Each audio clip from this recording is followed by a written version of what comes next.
I think the brand new E-tool that was introduced recently into Cold War and Warzone is probably one of the best and worst melee weapons in Call of Duty. Now, there are a few reasons why it's obviously the best and the worst, and I will be getting into them in a while. But if you're new here, be sure to subscribe. We're on the road to 15,000 subscribers. Thank you all so much for recently subscribing if you did. And also be sure to join our Discord server. We are one member off of 450. So if you want to be the 450th member, be quick and join the Discord. Link is down in the description. And who knows, even if you're not the 450th, you will be the 451st, 2nd, 3rd. It would be amazing if you could join and hang out with us. And also be sure to drop a like on the video. Enough advertising, enough self-promotion. Let's get right into it. So the main reason I'm saying that this melee weapon is probably one of the best and worst is because, well, let's get first into the worst part about it. So if you're a multiplayer player, that sounded weird. Obviously, the only way to unlock this is by purchasing the pack that's currently in the item shop and will be in the future. If you go into like Warzone and go into Armory, you can actually purchase old packs in there if the packs come with any blueprints that you can actually check out. If you didn't know, that's a cool little helpful tip. The whole objective of it is actually to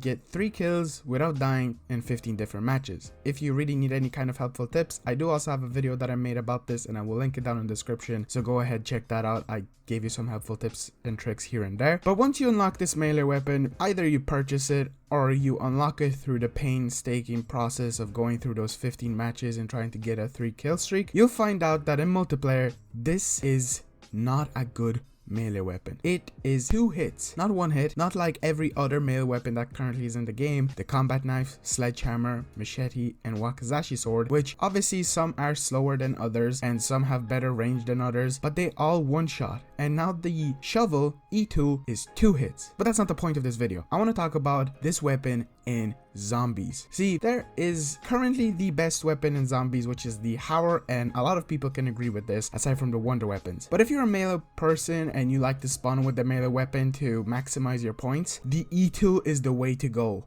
It is incredibly fast. It is not 2 hits like in multiplayer, so don't worry. Obviously you do have to pack a punch it and level it up to make it as effective as possible, but this is a beast. The gameplay you're seeing is actually from a stream that I did, so if you by any chance want to check out my streams, I will be trying to do that more often. But I decided to go for the Dark Aether and obviously unlock it in the first place. It took me around an hour or even less than an hour to unlock Dark Aether for it, which is probably the fastest camo grind that I did. I hopped into a game, had double XP on for my weapons, leveled it up in that one game alone, and completed so many challenges because it's such a fast swinging weapon. It doesn't have good range, obviously, because it is kind of a smaller melee weapon and it's really close up to you, but it swings incredibly fast, which is really good because one of the bad effects of every single melee weapon that's currently out, they do have a certain speed, but they're not super fast. Obviously, the machete is probably one of the slowest melee weapons that is currently out in season 2 as of now, and then it has to be the sledgehammer, and from there I think it's kind of a combination of the combat knife and the wakizashi sword. They kind of feel around the same level. I feel like the wakizashi sword is slightly faster, but then the E-tool just kind of is the fastest one out there. It swings incredibly quick, and if you're wondering why this is a good thing, it's because obviously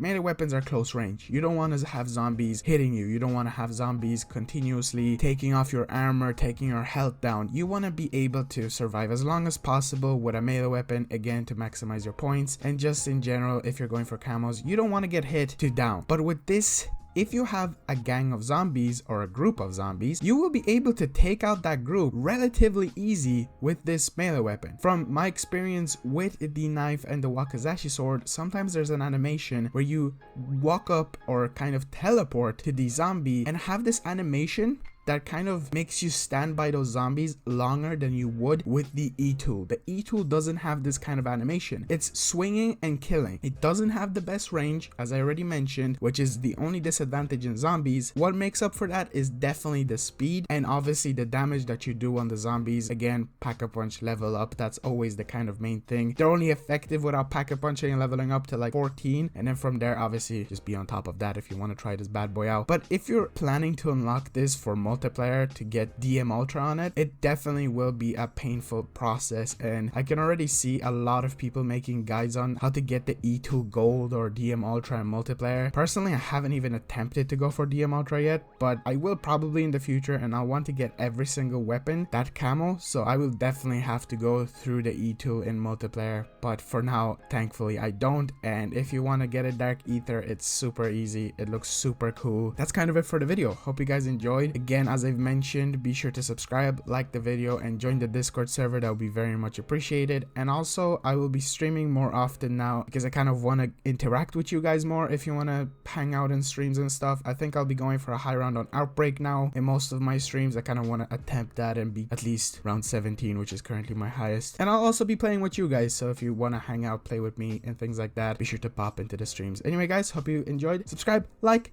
and I'll see you in the next one. Peace out.